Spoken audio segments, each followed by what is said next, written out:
জাহান্নামের অধিকাংশ বাসিন্দা এই পৃথিবীর মহিলারা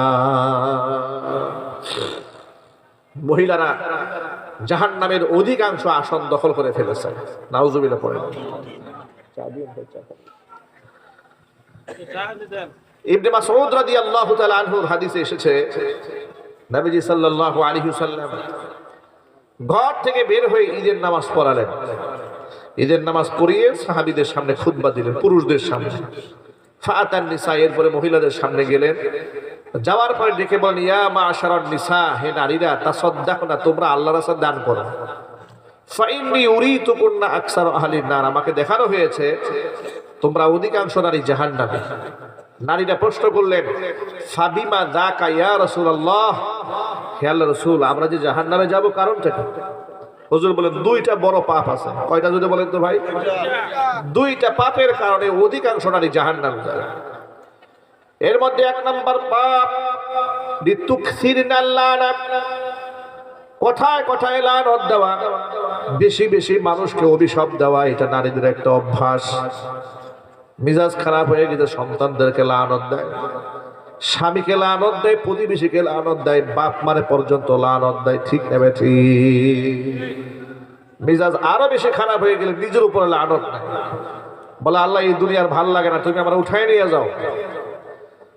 সন্তান একটু দুষ্টমি বেশি করলে সন্তানের লানত দিয়ে বলে, এই তুই মরতে পারিস না, আল্লাহ তোর চোখে দেখে না, তুই পুকুরে পড়ে মরতে পারিস না, এই ধরনের বাজে কথা বলে।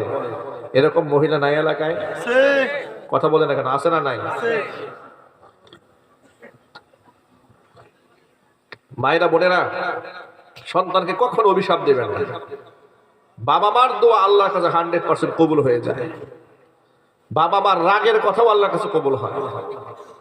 মেজাজ বেশি খারাপ হয়ে গেলে কি বলবেন? হাদিস লেখা আছে, হাদিস শরীফে এসেছে, সন্তান বেশি রাগ করলে, জেদ করলে কি বলবেন শোনেন, রাহিমাকাল্লাহ, আল্লাহ তোর উপর রহমত নাজিল করুক। হাদাকাল্লাহ, আল্লাহ তোর হেদায়েত দান করুক। ইয়াহদিকুমুল্লাহ, আল্লাহ তোর হেদায়েত নসিব করুক। এই ধরনের ভাষা সন্তানের ব্যাপারে প্রয়োগ করবেন। সন্তানকে যদি আল্লাহ হেদায়েত দিয়ে দেয়, আপনার চোখই তো ঠান্ডা হয়ে যাবে। কি বলেন? আপনার সন্তান যদি হেদায়েত প্রাপ্ত হয়, সবার আগে কলিজা ঠান্ডা হবে কার? মা বাবার। কলিজা ঠান্ডা হয়ে যাবে। সুতরাং বদদোয়া না দিয়ে দোয়া করেন। আপনারা কাবা শরীফের ইমাম সাহেবের গল্প শোনেন নাই? কাবার ইমাম একদিন গল্প চলে বলছিলেন, আমি ছোটবেলায় খুব দুষ্ট ছিলাম, মারাত্মক লেভেলের দুষ্ট। আমার মা একদিন রাগে গুসা আমারে বলে, ঘর থেকে বের হ, আল্লাহ যেন তোরা কাবার ইমাম শরীফ ইমাম বানায় দেয়। এত রাগ করে বলছে আমার মা, জিদ করে আমি ঘর থেকে বের হয়ে গেছি। সে আমি বড় হয়েছি, লেখাপড়া করেছি, আল্লাহ পাক আমার কাবার ইমাম বানাই দিয়েছে। কার কথা কোন জায়গায় আল্লাহ পাক কবুল করেন সেটা একমাত্র কে ভালো জানেন, যেটা বলেন। মায়েরা বোনেরা, সন্তানের বদদুয়া দিয়েন না। ইমাম বুখারী রহমাতুল্লাহি আলাইহি, মুহাম্মদ ইবনে ইসমাঈল আল বুখারী রহমাতুল্লাহি আলাইহি, সারা দুনিয়ার সর্বোচ্চ এক সম্মানিত একজন ব্যক্তি, যার কাছে গোটা পৃথিবীর মুসলমানরা ঋণী। বুখারী শরীফ যিনি রচনা করেছেন, আস-সাহহুল কিতাব বাদা কিতাবিল্লাহ, আল্লাহর কোরআনের পরে সর্বাধিক গ্রহণযোগ্য কিতাব হচ্ছে আস-সাহিহুল বুখারী। সেই ইমাম বুখারী রাহমাতুল্লাহি আলাইহি যখন শিশু ছিলেন, জন্ম নেওয়ার পরে রোগে আক্রান্ত হয়ে চোখের দৃষ্টি হারিয়ে ফেলেছেন। কিন্তু তার মা আমাদের এই জমানার টিকটকার মা ছিলেন না। সে মা তো আবেদা মা। কেমন মায়ের সন্তান ইমাম বুখারী হয়েছে কল্পনা করেন। গাছ যেমন হয় ফলটা তেমন হয়, এটা সাধারণত হয়। ঠিক না? ঠিক জুড়ে বলেন। গোবরেও পদ্ম ফুল ফোটে, কিন্তু সাধারণত গাছ যেমন হয় ফলটা তেমন হয়। বুখারী রহমাতুল্লাহি আলাইহির মা সন্তান যখন দৃষ্টি হারিয়ে ফেলেছেন, প্রতি রাতে তাহাজ্জুদের নামাজে আল্লাহর কাছে দোয়া করে সন্তানের জন্য, আল্লাহ আমার সন্তানের চোখের দৃষ্টি ফিরিয়ে দাও, দোয়া করে, সব সময় দোয়া করে। প্রায় 3 বছর দোয়া করেছেন। কয় বছর? 3 বছর দোয়া করে। রাতের বেলায় স্বপ্ন দেখেন, কে যেন বলছেন, মুহাম্মদ ইবনে ইসমাঈলের মা, তোমার সন্তানের দুটো চোখের দৃষ্টি ফিরিয়ে দেওয়া হয়েছে। তিনি ঘুম থেকে জাগ্রত হলেন, তাকায় দেখলেন সন্তানের দৃষ্টি আল্লাহ পাক ফিরিয়ে দিয়েছেন। এই জন্য আমি মা বোনদেরকে বলি, প্রিয় মায়েরা বোনেরা, খবরদার সন্তানকে বদদুয়া দিয়েন না। দোয়া করেন সন্তানের জন্য, নামাজ পড়েন। আপনি আপনার সন্তানের প্রতি যে এত বিরক্ত হয়েছেন, কয়দিন তাহাজ্জুদে সন্তানের জন্য চোখের পানি ছেড়ে কান্না করেছেন বলুন? কয়দিন আল্লাহর কাছে বলেছেন? নেক সন্তান আল্লাহর কাছ থেকে চেয়ে নিতে হয়। এমনি এমনি নেককার সন্তান হয় না। নবীরা পর্যন্ত নেককার সন্তানের জন্য আল্লাহর কাছে দোয়া করেছেন। নবী জাকারিয়া আলাইহিস সালাতু ওয়াস সালাম আল্লাহর কাছে দোয়া করেছেন। কোরআনের ভাষায় শোনায়, রব্বি হাবলি মিনাস সালিহিন, রব্বি হাবলি মিনাস সালিহিন, রব্বি লা তাদারনি ফারদা ওয়া আনতা খায়রুল ওয়ারিসিন। নবীদের দোয়া, আল্লাহ নেককার সন্তান দান করো, নেককার সন্তান দান করো। দোয়া না করলেও যদি নেককার সন্তান পাওয়া যেত, নবীরা আল্লাহর কাছে নেককার সন্তানের জন্য দোয়া করতেন না। ঠিক না? ঠিক জুড়ে বলেন।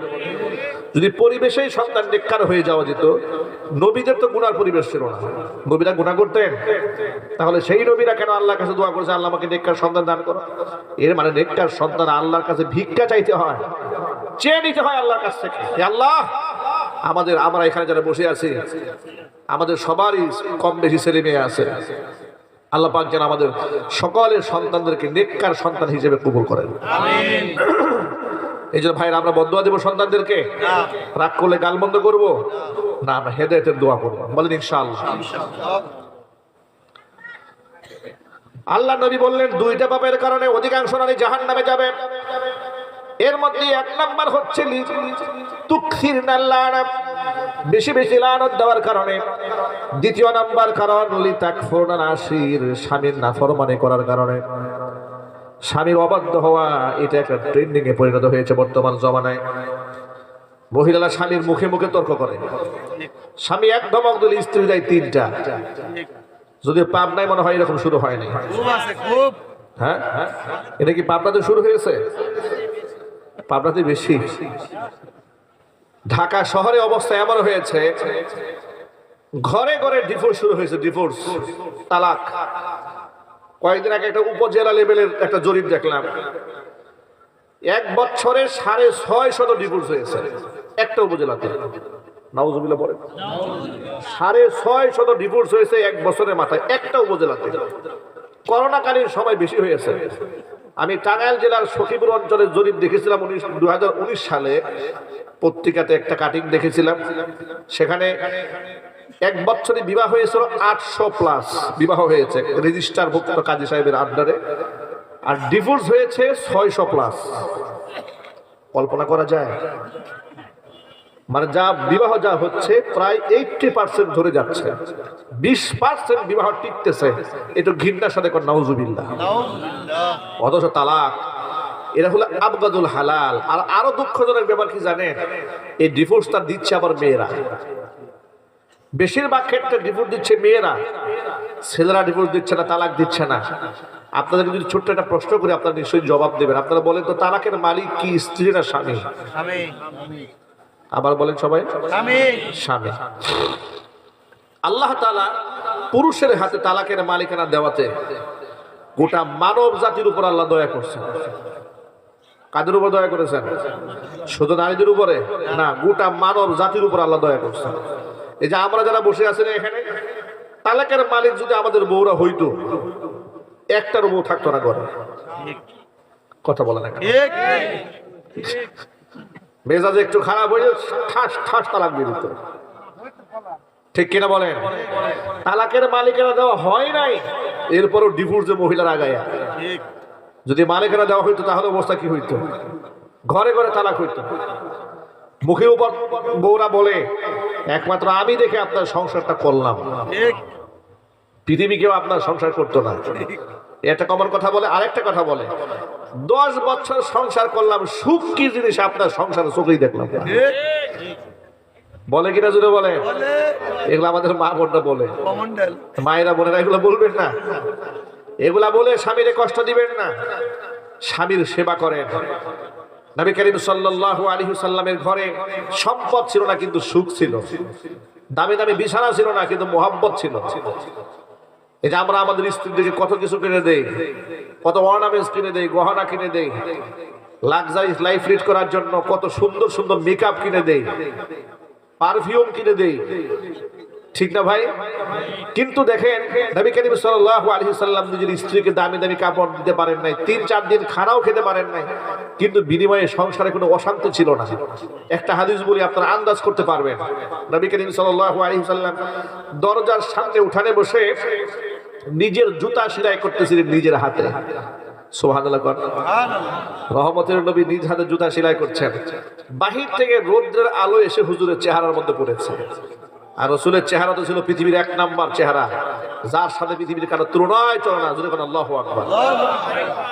উম্মুল মুমিনিন মা আয়েশা রাদিয়াল্লাহু তাআলা আনহা, আল্লাহর নবীর চেহারার উপর যখন রৌদ্রের আলো পড়ছিল, হুজুরের চেহারাটা যেন আরো চমকাচ্ছিল। শামাইলে তিরমিজির মধ্যে এসেছে, আল্লাহর হাবিবের চেহারা এই ভুরুটা কালো কুচকুচে ছিল, মুখটা একদম দাড়ি ভর্তি ছিল, চাপ দাড়ি, নাভি থেকে বুক পর্যন্ত এই যে টানা একটা পশমের চিকন রেখা ছিল, বুক ভর্তি পশম ছিল না। দেহের স্ক্রিনটা ছিল শিশু বাচ্চাদের মতো কোমল, শরীরে অতিরিক্ত কোন ম্যাট ভুঁড়ি ছিল না, অনেক লম্বাও ছিলেন না, অনেক খাটোও ছিলেন না, একেবারে সাদাও ছিলেন না, কালোও ছিলেন না, লালও ছিলেন না। এর মানে হচ্ছে রাসূল পাক সাল্লাল্লাহু আলাইহি সাল্লামকে আল্লাহ এমন একটা রং দিয়েছিলেন, পৃথিবীর এক শব্দে তার বর্ণনা করাই সম্ভব ছিল না। চিৎকার দিয়ে এখন আল্লাহু আকবার। মা আয়েশা রাদিয়াল্লাহু তাআলা আনহা হুজুরকে ডেকে বলেন, ইয়া রাসূলুল্লাহ, কবিতার ভাষায় পৃথিবীতে সৌন্দর্যতার যে প্রশংসা, যে নমুনা তিনি পেশ করেছেন, আমার তো মনে হয় পৃথিবীর সমস্ত কবিদের সমস্ত সৌন্দর্যতা এবং প্রশংসার ভাষা একমাত্র আপনার চেহারার জন্যই প্রযোজ্য। মা আয়েশা রাসূলের প্রশংসা করে হুজুরের মনটা ভরে দিয়েছেন। ঘরে নাই খাবার, পেটে নাই খাবার, কিন্তু প্রশংসা করে মা আয়েশা রাদিয়াল্লাহু তাআলা আনহাকে রাসূল তাৎক্ষণিক একটা জবাব দিয়ে দেন, এই পৃথিবীতে নারীদের মধ্যে আমার কাছে সবচেয়ে উত্তম নারী হচ্ছে আয়েশা, আর পুরুষদের মধ্যে সর্বাধিক প্রিয় ব্যক্তি হচ্ছে আয়েশার পিতা হযরত আবু বকর সিদ্দিক। জোরে বলেন সুবহানাল্লাহ। এই একটা হাদিস থেকে আপনি একটা শিক্ষা গ্রহণ করতে পারেন, সেটা হচ্ছে রাসূলের ঘরে আভিজাত্য ছিল না, কিন্তু মায়া ছিল, মহব্বত ছিল, সম্মান বোধ ছিল স্বামীর প্রতি, স্ত্রীর প্রতি স্বামীর। আমাদের ঘরে সব আছে, সম্মান বোধ নাই। আমরা কেউ কাউকে গুনি না, গুনায় ধরি না, 2 পয়সার দাম দেই না। আমরা স্বামীরাও আমাদের স্ত্রীর উপর জুলুম করি, আমাদের স্ত্রীরা আমাদের উপর জুলুম করে। ঠিক না ঠিক? এরা তওবা উভয়কে করা উচিত। আমাদের মা বোন আজকের মাহফিল থেকে তওবা করবে, আমরা যারা স্বামী আছে আমরাও তওবা করব। মনে রাখবেন, শুধু মুখে দাড়ি, মাথার মধ্যে পাগড়ি আর গায়ে জুব্বা পরলে সুন্নতি আমলওয়ালা হওয়া যায় না। দেশের সুন্নত আনা সহজ, কিন্তু নিজের ব্যক্তিকে সুন্নতের আলোয় আলোকিত করা বড় কঠিন।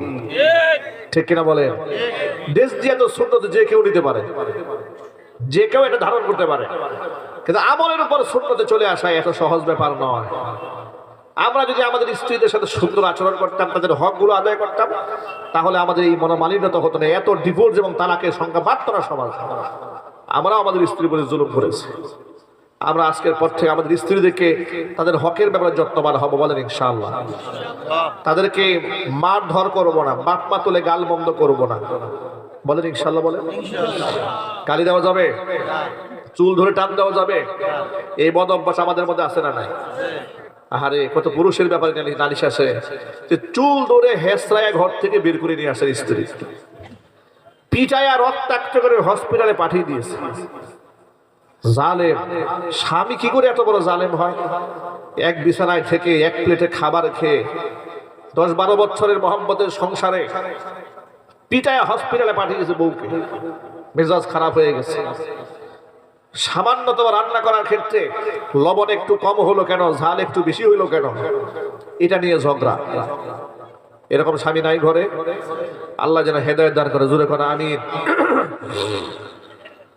সুতরাং মা বোনদেরকে বলছি, প্রিয় মায়েরা বোনেরা, স্বামীর প্রতি শ্রদ্ধাশীল হন। আল্লাহ নবী বলেছেন, এই পৃথিবীতে লাউ কুনতু আমিরান আহাদান ইয়াসজুদা লিগাইরিল্লাহ লা আমারতুল মারআতা আন তাসজুদা লিজাওজিহা। দুনিয়াতে যদি আমি আল্লাহর পরে পৃথিবীতে কোনো মানুষ হয়ে মানুষের পায়ে সেজদা দেওয়ার নির্দেশ দিতাম, আমরা পৃথিবীর সমস্ত স্ত্রীদেরকে বলতাম তারা যেন স্বামীর পায়ে সেজদা দেয়। সেই স্বামীর মুখে মুখে তর্ক করবেন না। আল্লাহ পাক যেন আমার মা বোনদের জবানের হেফাজত করার তৌফিক দান করেন। দুইটা পাপের কারণে নারীরা জাহান্নামে যাবে, এক হচ্ছে লানত দেওয়া, দুই হচ্ছে স্বামীর নাফরমানি করা। আল্লাহ পাক যেন জঘন্য পাপ থেকে আমার মা বোনদেরকে হেফাজত করেন। সকলে জোরে কোন আমিন।